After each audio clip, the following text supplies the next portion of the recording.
Hello hi. അപ്പോൾ നമ്മൾ ഇന്നിവിടെ തയ്യാറാക്കാൻ പോകുന്നത് ഒരു ലോക്ക്ഡൗൺ സാമ്പാറാണ്. എന്ന് വെച്ച് കഴിഞ്ഞാൽ ഈ സാമ്പാറിന് അധികം കഷ്ണങ്ങളോ അല്ലെന്നുണ്ടെങ്കിൽ മുളകോ മല്ലിയോ ഒന്നും വേണ്ട. ഇതെങ്ങനെയാണ് പ്രിപ്പയർ ചെയ്യുന്നത് നിങ്ങളെ കാണിച്ചു തരാം. അതിനു മുമ്പേ ഇപ്പോൾ കോവിഡ് കാലം സെക്കൻഡ് വേവ് വന്നത് നിങ്ങളെല്ലാവരും അറിഞ്ഞു കാണൂല്ലേ. അപ്പം വളരെ വല്ലാത്തൊരവസ്ഥയിൽ കൂടെയാണ് നമ്മളെല്ലാവരും ഇപ്പോൾ കടന്നു പോയിക്കൊണ്ടിരിക്കുന്നത്. അപ്പം നിങ്ങളെല്ലാവരും പുറത്തിറങ്ങുന്ന സമയത്ത് സാനിറ്റൈസർ അല്ലെങ്കിൽ മാസ്ക് കറക്റ്റായി വെക്കണം. നമ്മളിപ്പോൾ പോലീസുകാർ വരുന്നുണ്ട് മാസ്ക് വെക്കാം അങ്ങനെയല്ല വിചാരിക്കേണ്ടത്. നമുക്ക് നമ്മുടെ സേഫ്റ്റിക്ക് വേണ്ടി നമ്മുടെ കുടുംബത്തിൻ്റെ സേഫ്റ്റിക്ക് വേണ്ടിയിട്ടാണ് നമ്മളിതൊക്കെ ചെയ്യുന്നത്. നമ്മൾ സേഫായിട്ടിരുന്നാൽ നമ്മുടെ കുടുംബം സേഫായി, അതേപോലെ നമ്മുടെ സമൂഹം, അതേപോലെ വേൾഡ് അങ്ങനെ പോവും. അപ്പം എല്ലാവരും ഒരു നന്നായിട്ട് കെയർ ചെയ്യുക. മാക്സിമം കുട്ടികൾ, അതേപോലെ ഗർഭിണികൾ, വയസ്സായൊന്നും പുറത്തിറങ്ങാതെ സൂക്ഷിക്കുക. ഇപ്പം അതേപോലെ അതൊന്നും ഒരു ബാധകമല്ലാന്ന് എനിക്ക് തോന്നുന്നുണ്ട്. കാരണം വെച്ച് കഴിഞ്ഞാൽ യങ്സ്റ്റേഴ്സിൻ്റെ ഇടയ്ക്കും ഇതേപോലെ കോവിഡ് വന്ന് ഒത്തിരി പേര് മരണമടയുന്നുണ്ട്, അല്ലെങ്കിൽ സീരിയസ് ആയിട്ടുള്ള ഒരു സിറ്റുവേഷനിൽ കൂടെ കടന്നു പോയിക്കൊണ്ടിരിക്കുകയാണ്. അപ്പം നമ്മളെല്ലാവരും മാക്സിമം ഒന്ന് പുറത്തിറങ്ങാതെ, വർക്കുള്ളവർക്ക് വർക്കിന് പോവാം, അതിൻ്റെതായിട്ടുള്ള പ്രിക്കോഷൻസ് ഒക്കെ എടുത്തിട്ട് വേണം നിങ്ങൾ വർക്കിനോ അല്ലെങ്കിൽ എവിടെ വേണമെങ്കിൽ പോകാനായിട്ട്. ഇല്ലാന്നുണ്ടെങ്കിൽ വർക്ക് ഫ്രം ഹോം ആണെന്നുണ്ടെങ്കിൽ കുഴപ്പമില്ല, വീട്ടിൽ തന്നെ ഇരുന്ന് വർക്ക് ചെയ്യാമല്ലോ. അപ്പം നമ്മുടെ വീട്ടുകാരൊക്കെ ആയിട്ട് ഹാപ്പി ആയിട്ടിരിക്കാം. അപ്പം നമുക്കിത് എങ്ങനെയാണ് തയ്യാറാക്കി എടുക്കാൻ നോക്കാം. നമുക്കിപ്പം ലോക്ക്ഡൗൺ ആവുന്ന സമയത്ത് കടകളും അല്ലെങ്കിൽ റെഡ് സോൺ ആവുന്ന സമയത്ത് കടകളോ അങ്ങനെ സംഭവങ്ങളൊന്നും തുറക്കത്തില്ല. അപ്പം അത്യാവശ്യ സാധനങ്ങൾ വെച്ചിട്ട് ഇപ്പം നമുക്കൊരു കറിയില്ല, അപ്പം ഈ സാമ്പാർ ഉണ്ടെന്നുണ്ടെങ്കിൽ നമുക്ക് വേറെ എന്തെങ്കിലും ഒരു സൈഡ് ഡിഷൂടെ മതി നമുക്ക് ചോറ് കഴിക്കാനായിട്ട്. അപ്പം നിങ്ങളെല്ലാവരും ഈ സാമ്പാർ ട്രൈ ചെയ്യണം കേട്ടോ. വളരെ ഈസിയാണ്. ഇപ്പം പുതിയതായിട്ട് വീട്ടിലൊക്കെ ഇരുന്ന് ഹോട്ടലുകളൊന്നും തുറക്കത്തില്ലല്ലോ, അപ്പം അവർക്കും പെട്ടെന്ന് തന്നെ ഈസി ആയിട്ട് കുക്ക് ചെയ്തെടുക്കാൻ പറ്റിയ, ബാച്ചിലേഴ്സിനൊക്കെ കുക്ക് ചെയ്തെടുക്കാൻ പറ്റിയൊരു സാമ്പാറാണിത്. അപ്പം എല്ലാവരും മറക്കാതെ ട്രൈ ചെയ്യണം കേട്ടോ. അപ്പം നമുക്ക് എങ്ങനെയാണ് ഉണ്ടാക്കിയെടുക്കുന്നത് നോക്കാം. അപ്പം സ്റ്റേ സേഫ്. ഓക്കെ.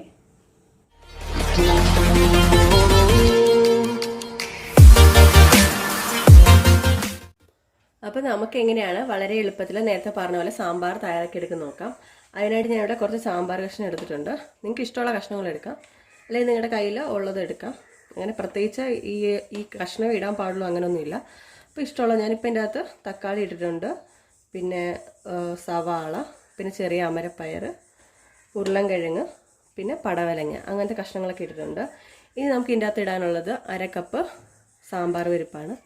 അതിടാം. നിങ്ങൾ എത്ര ക്വാണ്ടിറ്റി ഇടുന്നോ അതനുസരിച്ച് നിങ്ങൾക്ക് പരിപ്പിൻ്റെയോ അല്ലെങ്കിൽ കഷ്ണത്തിൻ്റെയൊക്കെ അളവ് കുറയ്ക്കുകയോ കൂട്ടുകയൊക്കെ ചെയ്യാം. പിന്നെ ഇതിൻ്റെ അകത്തേക്ക് നമുക്ക് ഇടാനുള്ളത് കുറച്ച് വെള്ളം ഒഴിക്കണം. നമുക്ക് ഈ സാമ്പാർ കഷ്ണം മുങ്ങിക്കിടക്കുന്ന പാകത്തിന് നമുക്ക് വെള്ളം ഒഴിച്ചു കൊടുക്കാം.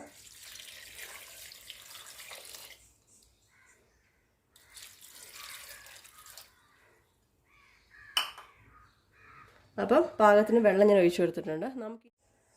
നമുക്കിനി ഇതിലേക്ക് 1/2 ടീസ്പൂൺ മഞ്ഞൾപ്പൊടി ചേർത്ത് കൊടുക്കാം. അതേപോലെ ഇതിനാവശ്യമായിട്ടുള്ള ഉപ്പ് നമുക്ക് ചേർത്ത് കൊടുക്കാം. അപ്പോൾ ഇത്രയും കൂടെ ചേർത്തിട്ട് നമുക്ക് നന്നായിട്ടൊന്ന് മിക്സ് ചെയ്യാം. ഞാൻ ഇതായിട്ട് സ്റ്റൗ ഓൺ ചെയ്തിട്ടില്ല.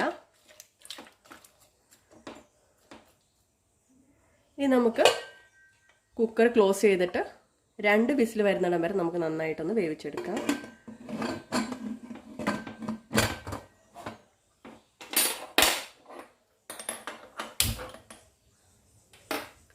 അപ്പം ഞാൻ ഫ്ലെയിം ഓൺ ചെയ്തിട്ടുണ്ട്. ഹൈ ഫ്ലെയിമിൽ തന്നെയാണ് കിടക്കുന്നത്. നിങ്ങൾ എടുക്കുന്ന കഷ്ണത്തിൻ്റെ വേവ് അനുസരിച്ച് വേണം നിങ്ങൾ വിസിൽ കൂട്ടുകയോ കുറയ്ക്കുകയോ ചെയ്യാനായിട്ട്. ഇപ്പം നമുക്ക് 2 അതോ 3 വിസിലടിച്ചിട്ട് നമുക്ക് ഇത് ക്ലോസ് ചെയ്ത് ഇതിൻ്റെ എല്ലാ ആവിൻ്റെ സ്റ്റീം എല്ലാം പോയിട്ട് ശേഷം മാത്രമേ നമുക്ക് തുറക്കാൻ പാടുള്ളൂ. അപ്പം നമുക്ക് 3 വിസിലിന് ശേഷം നമുക്ക് കാണാം. നമ്മുടെ സാമ്പാർ 3 വിസിൽ പോയിട്ടുണ്ട്. നമുക്ക് ജസ്റ്റ് ഒന്ന് തുറന്ന് നോക്കാം. ഇതിൻ്റെ സ്റ്റീം എല്ലാം പോയിട്ടുണ്ട്. തുറക്കാം. അപ്പം നമ്മുടെ ഈ സാമ്പാറിൻ്റെ പീസസ് ഒക്കെ നല്ല പെർഫെക്റ്റ് ആയിട്ട് ഉടയാതെ തന്നെ നമുക്ക് വെന്ത് കിട്ടിയിട്ടുണ്ട്. പക്ഷേ നമ്മുടെ പരിപ്പ് നന്നായിട്ട് നന്നായിട്ട് വെന്ത് വന്നിട്ടുണ്ട്. അപ്പം ഇതാണ് ഒരു കറക്റ്റ് വേവ്, കണ്ടില്ലേ? ഇനി നമുക്കിതങ്ങോട്ട് മാറ്റി വെക്കാം. ഇനി നമുക്ക് വേറൊരു പാത്രം എടുത്ത് കൊടുക്കാം. സാമ്പാർ ഇടാൻ ആവശ്യത്തിനുള്ള പാകത്തിനുള്ള ഒരു പാത്രം എടുക്കാം. ഇനി അതിൻ്റെ അകത്തേക്ക് നമുക്ക് ഒരു 3 ടേബിൾ സ്പൂൺ വെളിച്ചെണ്ണ ഒഴിച്ചു കൊടുക്കാം. ഇനി നമുക്ക് ചെയ്യേണ്ടതെന്ന് വെച്ചാൽ എൻ്റെ കയ്യിൽ നല്ലതേ പീസായിട്ടുള്ള ഒരു കായമാണ് ഇരിക്കുന്നത്. അതേ ചെറിയൊരു പീസ് എടുത്തിട്ടുണ്ട്. നിങ്ങളുടെ കയ്യിൽ പൊടിക്കായ ആണെങ്കിൽ നിങ്ങൾക്ക് അത് യൂസ് ചെയ്യാം. ഇപ്പം ഞാനിത് കട്ടക്കായ ആയതുകൊണ്ട് ഞാൻ ആദ്യം അതൊരു ടിപ്പും കൂടെയാണ്. ഇതേപോലത്തെ കായമാണെന്നുണ്ടെങ്കിൽ നിങ്ങളത് വെളിച്ചെണ്ണ മൂത്ത് വരുമ്പം അതിട്ട് ജസ്റ്റ് ഒന്ന് മൊരിച്ചെടുക്കുക. നന്നായിട്ട് മൊരിഞ്ഞ് വരുമ്പോഴത്തേന് നമുക്ക് എന്തെങ്കിലും വെച്ചിട്ടൊന്ന് നന്നായിട്ടൊന്ന് ഇടിച്ചെടുത്ത് കഴിഞ്ഞാൽ നല്ല പൗഡർ പോലെ ആയി കിട്ടും നമ്മുടെ ഈ കായം. അപ്പോൾ അതാണ് അതിൻ്റെ ഒരു ടിപ്പ്. നന്നായിട്ട് നമുക്കൊന്ന് മുരിച്ചെടുക്കാം. അല്ല, നമ്മൾ നേരത്തെ ഇട്ടതിനേക്കാൾ നന്നായിട്ട് വീർത്ത് വന്നിട്ടുണ്ട്. ഇതിന് നമുക്കങ്ങോട്ട് മാറ്റി വെക്കാം. ഇതൊന്ന് ആറട്ടെ. ഇനി നമുക്കിതിലേക്ക് 1/2 ടേബിൾ സ്പൂൺ കടുക് ഇട്ട് കൊടുക്കാം. ഈ സമയത്ത് ഫ്ലെയിം ഒന്ന് കുറച്ച് വെക്കാം. പിന്നെ അതേപോലെ തന്നെ 1/2 ടീസ്പൂൺ ഉലുവ ഇട്ട് കൊടുക്കാം. നിങ്ങളുടെ പൊടിയാണെന്നുണ്ടെങ്കിൽ ഇപ്പം ചേർക്കണ്ട, സാമ്പാർ ആയതിനു ശേഷം അതിൻ്റെ അകത്തേക്ക് ഇട്ട് കൊടുത്താൽ മതി. പിന്നെ നമ്മൾ ഇതിൻ്റെ അകത്തേക്ക് ഇടേണ്ടത് വറ്റൽമുളകാണ്. ഇപ്പോൾ ഞാനൊരു 4 വറ്റൽമുളക് എടുത്തിട്ടുണ്ട്. അതാണ് ഇതിൻ്റെ ടേസ്റ്റ്. പ്രത്യേകം ശ്രദ്ധിക്കേണ്ടത് ഇത് മുറിച്ച് തന്നെ ഇട്ട് കൊടുക്കാൻ ശ്രദ്ധിക്കുക. ഇതെല്ലാം കൂടി ഇട്ട് നമുക്ക് നന്നായിട്ടൊന്ന് മിക്സ് ചെയ്തെടുക്കാം. ഞാൻ ഫ്ലെയിം കുറച്ചാണ് വെച്ചിരിക്കുന്നത്. അപ്പം ഇത് നന്നായിട്ട് മൂത്ത് വന്നിട്ടുണ്ട്. നേരത്തെ ഞാനത് പീസാക്കിയ നമ്മുടെ കായം നന്നായിട്ട് ഇതായി വന്നിട്ടുണ്ട്, മുരിഞ്ഞ് വന്നിട്ട് നമുക്കിതിലേക്ക് ഇട്ട് കൊടുക്കാം. ആ മുരിഞ്ഞതിനെ ഞാൻ നന്നായിട്ടൊന്ന് പീസാക്കിയിട്ടുണ്ട്. അപ്പോൾ അതുകൂടെ ഇതിൻ്റെ അകത്തേക്ക് ഇട്ട് കൊടുത്തിട്ടുണ്ട്. ഇനി നമുക്ക് ഇതിൻ്റെ അകത്തേക്ക് ഇടാനുള്ളത് 1.5 ടേബിൾ സ്പൂൺ നമ്മുടെ സാമ്പാർ പൊടിയാണ്. അത് മാത്രമേ നമ്മളിന്ന് മസാല ഇതിനകത്ത് ചേർക്കുന്നുള്ളൂ. നമുക്ക് ഇട്ട് കൊടുക്കാം. ഏത് ബ്രാൻഡായാലും കുഴപ്പമില്ല. അതും കൂടെ നമുക്ക് ഇതിൻ്റെ അകത്തിട്ടൊന്ന് ജസ്റ്റ് മൂപ്പിച്ചെടുക്കാം. കരിഞ്ഞു പോയത് കേട്ടോ, പ്രത്യേകം ശ്രദ്ധിക്കണം. ലോ ഫ്ലെയിമിലായിരിക്കണം. ഇനി നമുക്ക് നമ്മൾ നേരത്തെ ഇവിടെ വേവിച്ച് വെച്ചേക്കുന്ന നമ്മുടെ സാമ്പാറിൻ്റെ പീസസ് ഒക്കെ ഇട്ട് കൊടുക്കാം, ചേർത്ത് കൊടുക്കാം.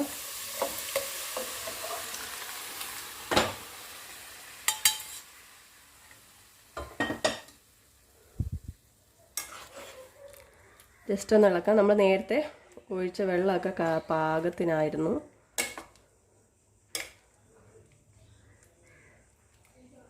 കണ്ടില്ലേ, നമ്മുടെ നല്ല കുറുകിയ നല്ല അടിപൊളി സാമ്പാർ ഇവിടെ റെഡി ആയിരിക്കുകയാണ്. നമുക്കൊന്ന് നന്നായിട്ട് ഹൈ ഫ്ലെയിമിലിട്ട് നമുക്കൊന്ന് തിളപ്പിച്ചെടുക്കണം. ഈ സമയത്ത് ഇതിൻ്റെ അകത്ത് നമുക്ക് ഉപ്പൊന്ന് ചെക്ക് ചെയ്ത് നോക്കാം. കണ്ടില്ലേ, കഷ്ണങ്ങളൊക്കെ ഉടയാതെ നല്ല പെർഫെക്റ്റായിട്ട് ഇട്ടിട്ടുണ്ട്. ഉപ്പൊന്ന് നോക്കി നോക്കാം. ഉപ്പ് പോരാ, നമുക്ക് കുറച്ച് ഉപ്പ് ഇട്ട് കൊടുക്കാം.